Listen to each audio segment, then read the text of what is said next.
오늘 저는 나는 율법주의자가 아닙니다 라는 제목으로 은혜를 나누겠습니다. 로마서의 주제는 거듭 말하지만 하나님의 은혜를 믿음으로써 우리는 하나님 앞에 의롭다함을 받는다. 이신칭의 혹은 이신득의라고 할 수가 있는데요.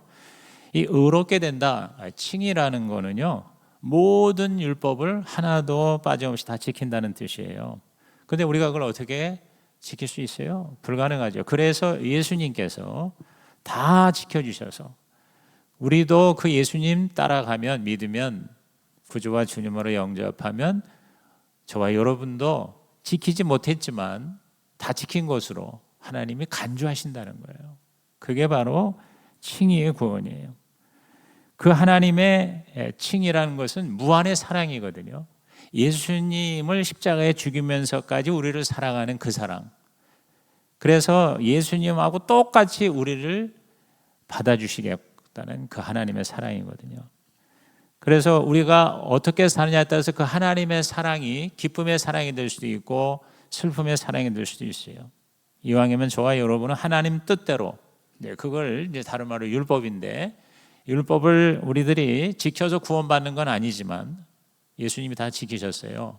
그런데 구원받은 다음에는 우리가 뭐예요? 예수님처럼 살아야 된다. 하나님의 뜻을 지키면서 살아야 된다. 그래서 이제 앞으로 한 3주에 걸쳐서 이 율법에 대한 메시지입니다. 그래서 로마서 7장 1절에서 6절은 율법주의, 율법에 매달리는 삶을 보여줘. PPT 올려주세요. 그 다음에 7절부터 13절까지는 무법주의, 율법 폐기론, 율법에 대한 회의, 율법이 없어도 돼. 이제 예수 믿어서 뭐 우리가 은혜로 사니까. 그거 잘못된 거예요. 둘 다 율법주의도 무법주의도 잘못됐다는 겁니다. 이 극단 입장이거든요.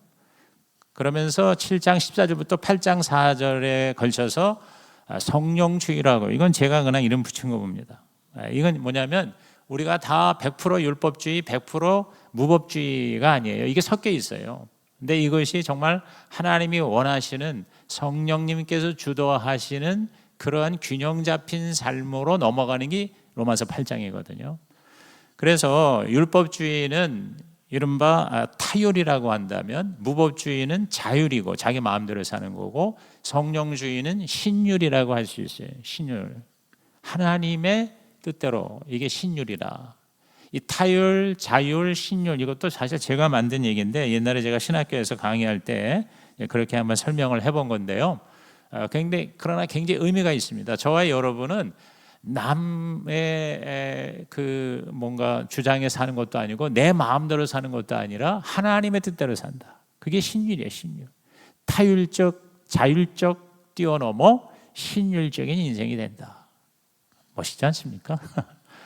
근데 율법주의, 오늘은 그래서 이 율법주의에 대한 얘기인데, 율법주의자가 되지 말라는 거죠. 율법주의자의 특징, 내가 율법주의자인가 아닌가 어떻게 알 수 있는가? PPT 올려주세요. 이거 순서 따라서. 주의 뜻대로 살지 못해서 늘 뭔가 이렇게 죄송하고 미안한 마음이 있어요. 뭐 좋은 마음이지만 그게 병적으로 되면 안 돼요. 양심이 괴롭고 죄책감이 떠나잖아요. 내가 회개했음에도 불구하고 여전히 죄책감에 시달립니다. 그 병적인 죄책감입니다.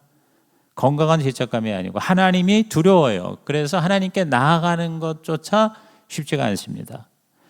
그 다음에 어느 정도 내가 율법을 지키면 또 교만해져요. 그래서 스스로 자기를 높이고 남이 지키지 못하는 것을 쉽게 판단하고 정죄합니다. 사람이라는 게요, 자기가 죄를 지으면요, 그 죄를 짓는 사람을 오히려 공격하는 거 있죠. 내가 음란하면 음란한 사람에 대해서 굉장히 예민하게 비판합니다. 율법주의자입니다. 구원의 확신과 감격이 자꾸 흔들립니다.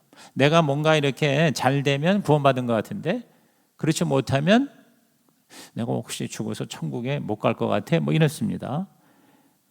구원의 확신과 감격이 흔들리고 신앙생활에 재미가 없고 행복하지가 못해요. 그리고 헌신과 봉사와 섬김이 기쁜 게 아니고 항상 부담스러워요. 또 이걸 또 내가 해야 돼? 왜냐하면 율법주의니까. 반면에 율법 폐기론자가 아닌가 혹시? 이건 뭐냐면 믿기는 믿지만 세상 사람과 다를 바가 없어요. 자기가 보기도 그렇고 남이 보기도 그렇고 예수 믿고 교회 다니고 뭐 집사 장로 권사까지 받았는데 그런데 안 믿는 사람하고 별로 다른 차이가 없는 것 같아요. 모든 게 은혜니까 안 지켜도 돼 이렇게 나가거나 아니면 교리적으로는 믿지만 삶의 변화가 없는 이게 율법 폐기론자 혹은 무법주의자입니다. 이건 이제 다음 설교에 나올 겁니다. 오늘 저와 여러분은요 하나님의 나라의 사람이 되어야 된다. 그래서 저는 이 로마서에서 제가 제일 좋아하는 말씀이 14장 17절입니다. 로마서 14장 17절에 보면은 하나님의 나라는 먹고 마시는 것이 아니라 성령 안에서 의와 평강과 희락이라 그랬어요. 따라합시다. 성령 안에서. 그래서 오늘 메시지의 결론을 미리부터 얘기하는데 바로 뭐냐면 성령 충만이에요. 성령 안에서 의와 평강과 희락, 정의와 평화와 만연의 행복을 추구하는 삶이 이게 바로 킹덤 퍼슨, 하나님 나라의 사람이다. 그래서 저는 뭐 율법주의자나 무법주의자나 이런 것보다 바로 하나님 나라의 사람, 영어로 킹덤 퍼슨이에요. 킹덤 퍼슨. 즉 하나님의 나라를 이 땅에서 경험하고 그 다음에 영원한 천국으로 들어가는 삶. 이게 바로 오늘 저와 여러분의 자화상이거든요. 자, 그래서 오늘 설교가 이제 전체를 한번 미리 이렇게 보여드리면 이 율법주의에서 우리가 극복을 하는 방법이 우선 율법에서 내가 해방이 돼야 돼요. 자유함을 누린다는 걸 알아야 돼요. 우선 알고 그래서 우리는 율법에 죽은 자다. 우리는 은혜 아래 사는 자다라는 것을 자신의 정체성을 예수 믿고 구원받고 의롭다움을 받은 저와 여러분의 모습을 내가 우선 알아야 돼요. 그 다음에 그렇게 내가 행동해야 돼요. 살아야 돼요. 즉 율법을 준수하는데 그 율법 준수를 함으로 우리가 축복을 받는데 의무가 아닌 사랑으로 규칙이 아닌 성령으로. 여기 오늘 설교의 핵심 메시지입니다. 이 로마서 앞부분이 좀 어렵기 때문에 제가 이렇게 미리 이렇게 PPT로 여러분에게 보여주면서 설교를 하면 좀 도움이 될 것 같아서 그래서 오늘 설교 메시지가 저거다 하는 생각을 하고 자 우선 우리가 율법주의에서 벗어나기 위해서는 어떻게 할 것이냐 우리가 율법에 죽었다는 거 우리가 죄에 죽었다는 거 십자가의 죽음으로 죽었다는 것을 내가 어떻게 해요? 깨달아야 돼요. 자 4절을 읽어볼까요? 로마서 7장 4절 시작. 그러므로 내 형제들아 너희도 그리스도의 몸으로 말미암아 율법에 대하여 죽임을 당하였으니 이는 다르니 곧 죽은 자 가운데서 살아나신 이에게 가서 우리가 하나님을 위하여 열매를 맺게 하려 함이라. 자 우리가 지난 6장에서 배운 것처럼 예수 믿는다는 게 뭡니까? 예수님하고 연합하는 거거든요. 그래서 예수님이 십자가에서 죽을 때 나도 죽어요. 내 죄가 죽어요. 율법의 정죄와 형벌에서 죽어요. 그리고 예수가 부활하실 때 내가 어떻게 해요? 다시 살아나요. 예수 죽음, 내 죽음, 예수 부활, 내 부활이라는 말이죠. 그래서 예수님이 십자가에 죽은 것처럼 우리도 죄와 율법에 죽었다는 겁니다. 지금 7장 4절에는 율법에 대하여 죽임을 당했다라고 얘기했고 우리 기억이 나실려나 몰라 6장에서는 6장 10절 11절에 그의 죽으심은 죄에 대하여 단번에 죽으심이요 그가 살아계심은 하나님께 대하여 살아계심이니 자 11절에 이와 같이 너희도 너희 자신을 죄에 대하여는 죽은 자요 그리스도 예수 안에서 하나님께 대하여는 살아있는 자로 여길지어다 그랬어요. 그러니까 죄에 대해서 죽었다는 것은 율법의 정죄에서 우리가 뭐요? 자유함을 누리게 되었다.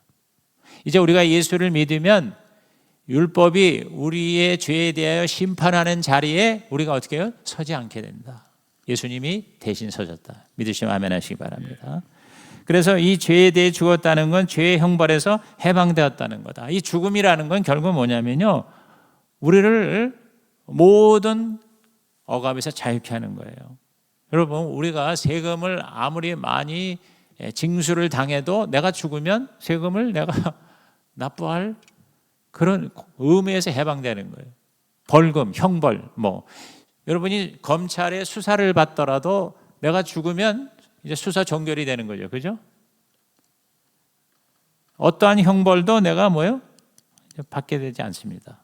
그거를 이 바울이 어떻게 비유로 얘기하는 거니? 1절부터 3절까지 결혼의 관계로 얘기를 했어요. 결혼. 형제들아 내가 법하는 자들에게 말하노니 너희는 그 법이 사람이 살 동안만 그를 주관하는 줄 알지 못하느냐.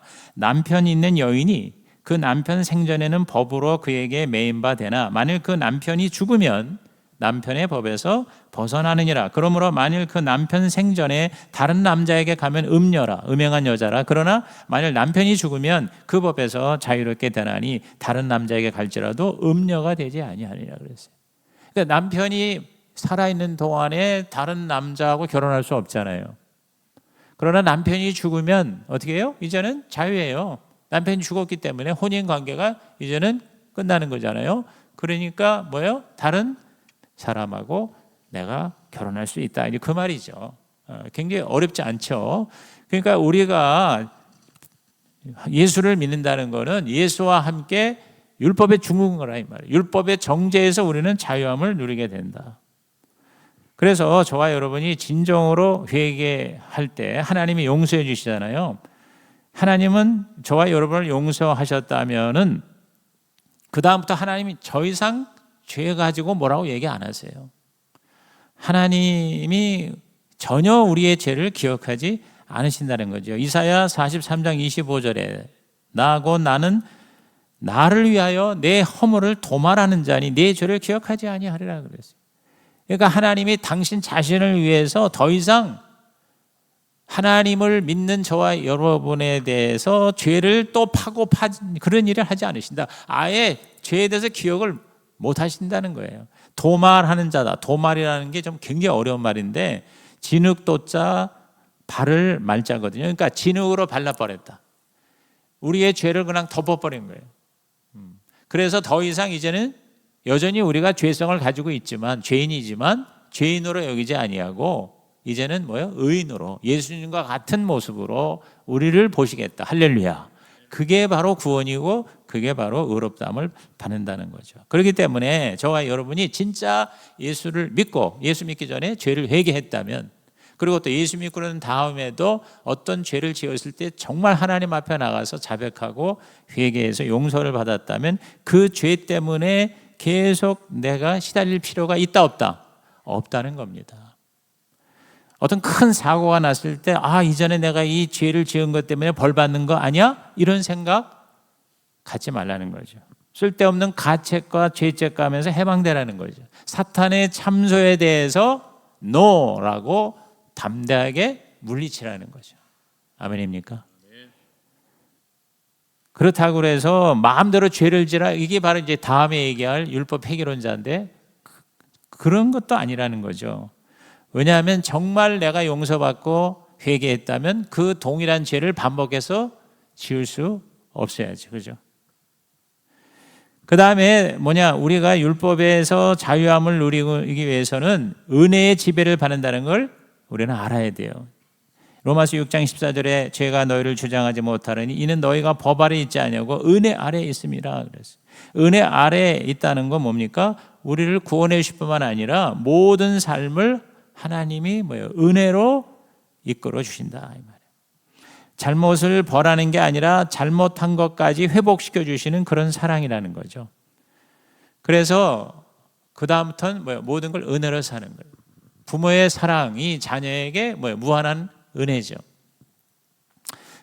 지난 금요일 날에 제가 목장 신방을 했어요. 근데 거기 목장 그 식구 중에 이제 딸을 가진 아빠가 그 얘기 하는 거예요. 굉장히 조그만 애였는데 벌써 이렇게 컸대요. 지금 사춘기인데 그런데 그렇게 말을 안 들어요. 그러면서 그럼에도 불구하고 계속 뭘 요구를 해요.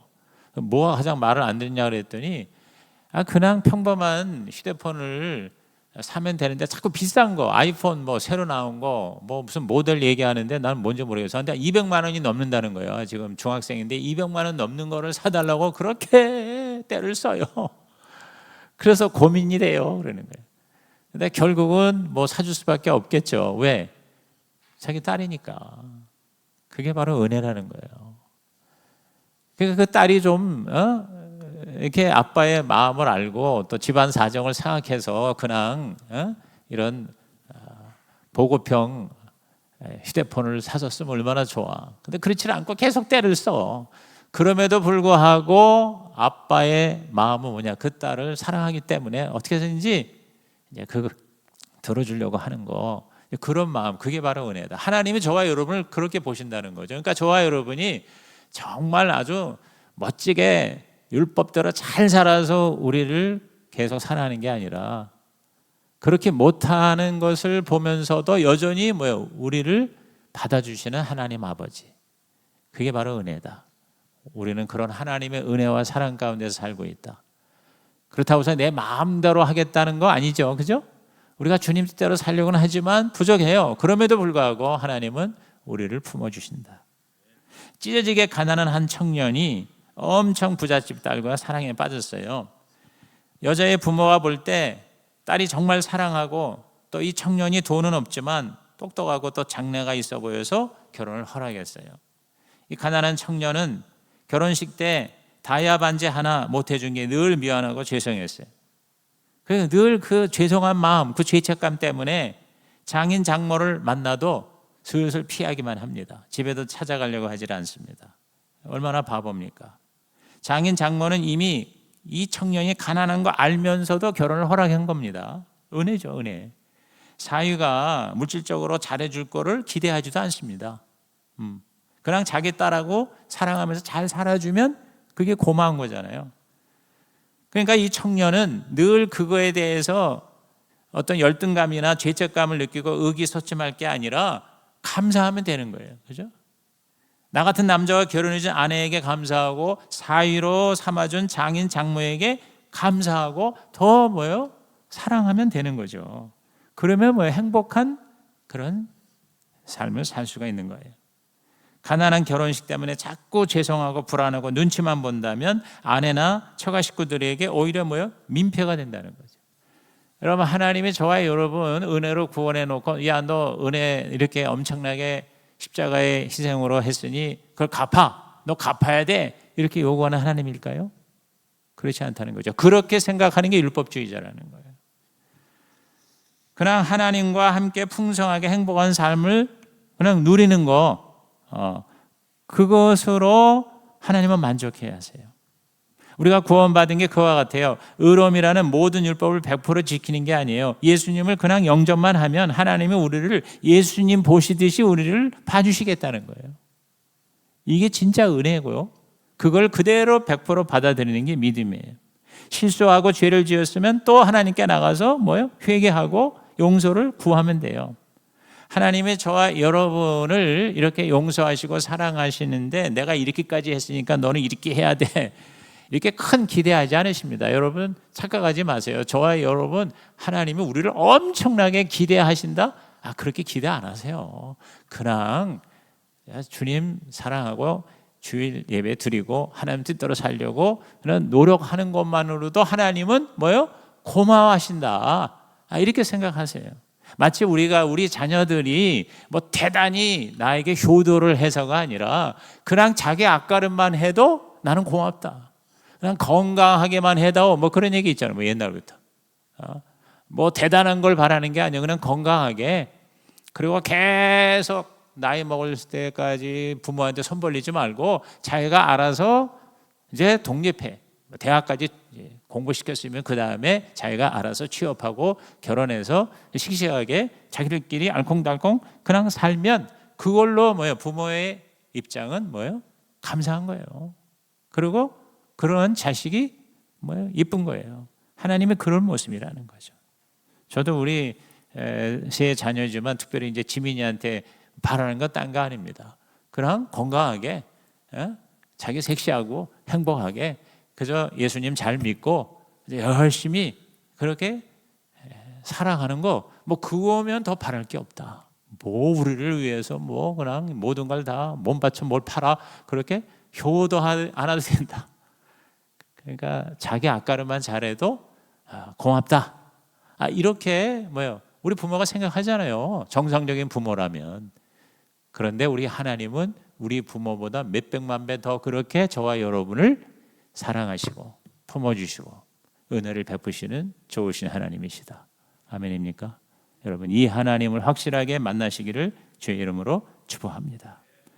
그런 의미에서 율법조차도 하나님이 우리에게 주신 이유가 있어요. 그건 우리를 구속하려고 하는 게 아니에요. 우리를 행복하게 하려고, 우리를 좋게 하려고. 여러분, 율법조차 은혜입니다. 오늘 메시지가 그거예요. 율법도 은혜다. 시작. 율법도 은혜다. 그래서 율법은 좋은 거예요. 율법주의가 나쁜 거지 율법 자체는 좋은 거예요. 모든 좋은 것에 그것이 절대가 되고 우상이 되고 그것에 의해서 지배를 당하면 그게 나쁜 거예요.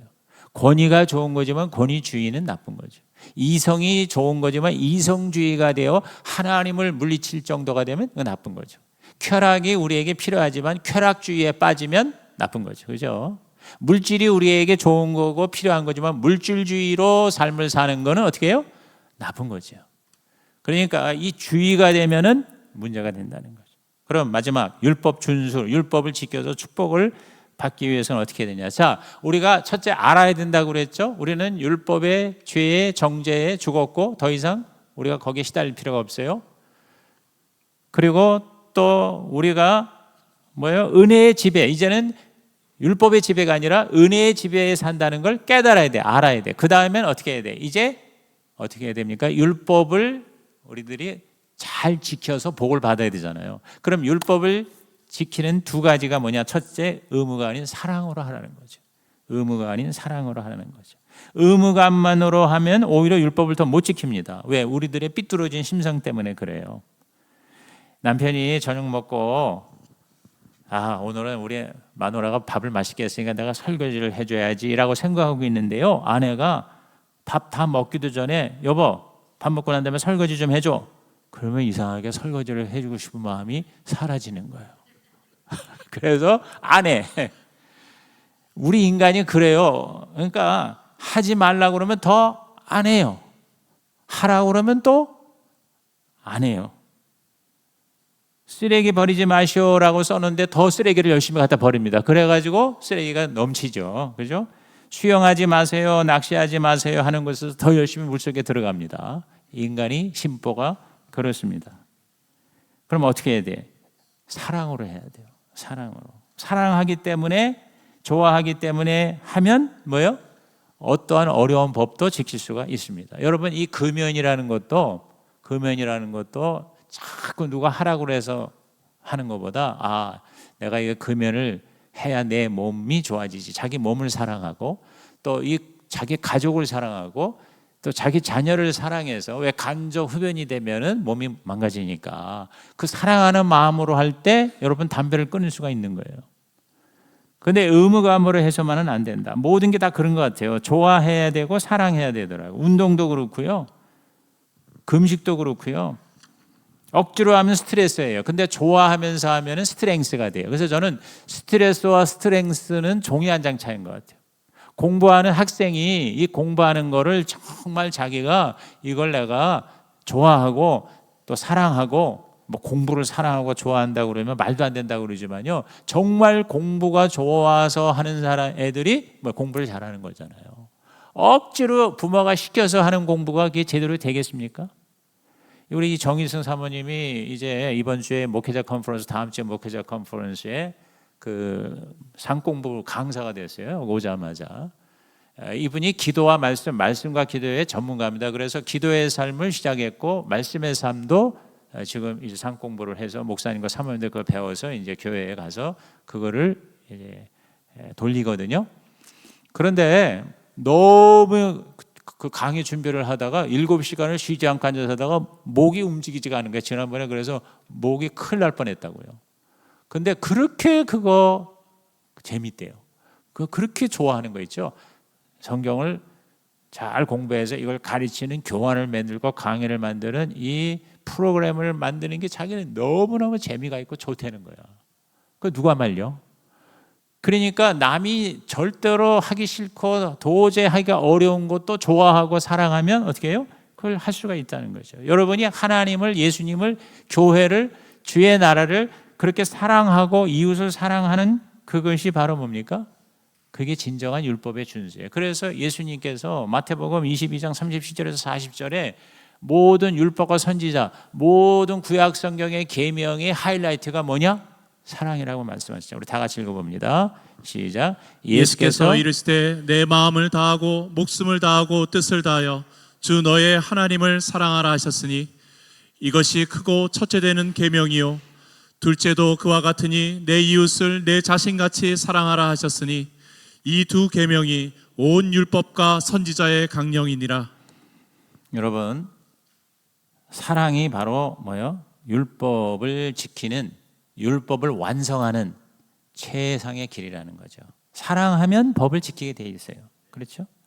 하나님을 사랑하고 이웃을 사랑하고 자기 몸을 사랑하라. 여러분, 십계명이 있는데 십계명이라는 게 그건 십계명이니까 지키는 게 아니라 하나님을 사랑하기 때문에 십계명을 1계명, 2계명, 3계명을 지키는 겁니다. 나 외에는 다른 신을 두지 말라. 우상을 만들거나 섬기지 말라. 내 이름을 망령 때 일컫지 말라. 안식일을 거룩히 지켜라. 여러분, 하나님 사랑하면요, 이게 지켜지는 거예요. 이게 못 지킬 게 아니라는 거예요. 그 다음에 자, 이제 5계명부터 시작해서 10계명까지는 인간에 대한 계명인데 이것도요, 사랑하면, 예를 들어서 부모를 사랑하면 5계명, 내 부모를 공경하라. 가능해진다는 거죠. 이웃을 사랑하고 내 아내를 사랑하면 뭐요? 살인할 수 없고 간음할 수 없죠. 거짓말할 수 없고 도둑질할 수 없고 탐내지 않게 되는 거죠. 따라합시다. 사랑하면 지키게 됩니다. 사랑하면 율법이요, 율법이 괴롭고 그 다음에 지키지 못해서 가책이고 지켰다고 교만하고 그게 아니라는 거예요. 율법도 은혜다. 시작. 율법도 은혜다는 거예요. 사랑하면 뭐예요? 그래서 성경은요, 구체적인 삶의 상황과 환경에서 무엇을 어떻게 하라고 자세하게 말씀하지 않으시고 딱 방향을 얘기해요. 본질을 얘기해요. 그러면 거기에 방법이 나오는 거예요. 사랑이라는 대계명을 얘기하면 나머지는 다 그 안에서 지켜지는 거예요. 그래서 예수님이 사랑, 이거 하나로 모든 계명을 600 몇 개의 계명을 사랑 이거 하나로 딱 요약을 하신 거예요. 멋지잖아요. 여러분, 사랑하면요 헌신이 되는 거예요. 뭐 전도해라, 뭐 새벽기도 나와라, 뭐 그다음에 목장에 가서 뭐 헌신하라. 여러분, 진짜 하나님을 사랑하고 영혼을 사랑하면 그게 그렇게 힘든 게 아닙니다. 오히려 그것이 뭐예요? 재미가 있고요, 보람이 있고요, 의미가 있고요, 가치가 있는 거예요. 아멘입니까? 그 다음에 마지막 뭐냐? 성령으로 하라는 거예요. 규칙보다 성령 충만이에요. 그래서 율법은 하나님의 성령으로 충만할 때 지켜지는 겁니다. 바울은 그래서 율법을 지키는 내적 성품, 갈라디아서 5장 22절에 나오는 성령의 9가지 열매, 사랑, 희락, 화평, 인내, 자비, 양성, 충성, 온유, 절제, 이 같은 것을 금지할 법이 없다. 금지할 법이 없다는 게 뭐냐면 이것으로 모든 법을 우리들은 뭐요? 이루어 나간다는 거죠. 그래서 안에서 밖으로입니다. 막 누가 시켜서가 아니라 내가 마음에서, 안에서, 인사이드 아웃입니다. 근데 그거는 결국 뭐냐? 하나님의 사랑과 성령을 받을 때 인사이드 아웃이 되는 거예요. 그래서 오늘 로마서 7장 5절에서 6절 우리 남은 부분 다 같이 읽어봅니다. 시작. 우리가 육신에 있을 때에는 율법으로 말미암는 죄의 정욕이 우리 지체 중에 역사하여 우리로 사망을 위하여 열매를 맺게 하였더니 이제는 우리가 얽매였던 것에 대하여 죽었으므로 율법에서 벗어났으니 이러므로 우리가 영의 새로운 것으로 섬길 것이요 율법 조문의 묵은 것으로 아니할지니라. 즉 이 갈라디아서 5장에 보면은요 15가지 육체의 속성이 나오잖아요. 그거를 십자가에서 죽이고 묻어버리고 거기서 무슨 꽃이 피냐면 성령의 9가지 열매가 피어오르는 거예요. 그것으로 우리가 뭐예요? 하나님을 사랑하고 이웃을 사랑하고 나를 사랑하는 그 율법을, 그 계명을 넉넉히 지켜 나간다는 거죠. 그래서 율법주의가 아니라 우리는 성령주의입니다. 결론이 그겁니다. 그래서 마지막에 그 PPT 한번 올려주세요. 제가 이걸 이렇게 묵상을 해봤어요. 하나님이 주신 사랑과 성령으로, 즉 하나님으로부터 업사이드 다운, 위에서 아래로 내려옵니다. 나한테 하나님이 내게 주셨거든요. 그 주신 걸 가지고 이제 인사이드 아웃이에요. 사람들을 향해서 내가 뭐요? 안에서 밖으로, 위에서 아래로, 업사이드 다운이 인사이드 아웃이 되는 것이, 이것이 바로 뭐요? 하나님의 나라예요. 뭐 그렇게 어렵지 않아요. 이제 여러분이 쉽게 생각하세요. 내가 받은 만큼 내가 줄 수 있다는 거예요. 저와 여러분이 하나님의 은혜를 받은 만큼 내가 남을 뭐요? 사랑할 수가 있다는 거예요. 율법도 하나님이 주신 사랑으로 지키고 하나님이 내 안에 내재하시는 그 그리스도께서 즉 성령님이 지키게 하시는 것이다. 기쁘고 즐거운 마음으로. 그래서 저는 이 신약교회 DNA를 이번에 제가 평소에도 이걸 중심으로 강의를 할 텐데 바로 뭐냐? CBS예요. CBS 결론은. 그래서 크라이스트 라이크 예수처럼 비블리컬 성경대로 스피리추얼 성령으로. 그래서 CBS 예수 성경 성령입니다. 자, 이제 결단 카드 꺼내시고요. 오늘 주신 말씀에서 내가 어떤 존재인가, 율법에 대해서 내가 죽었고 이제 은혜 아래 사는데 그 은혜와 사랑으로 내가 뭐예요? 하나님의 법을 지켜나갈 때 하나님의 복을 받는 거예요. 그 내용입니다. 우리 결단 카드에 여러분이 하나님 앞에 헌신하시기 바랍니다.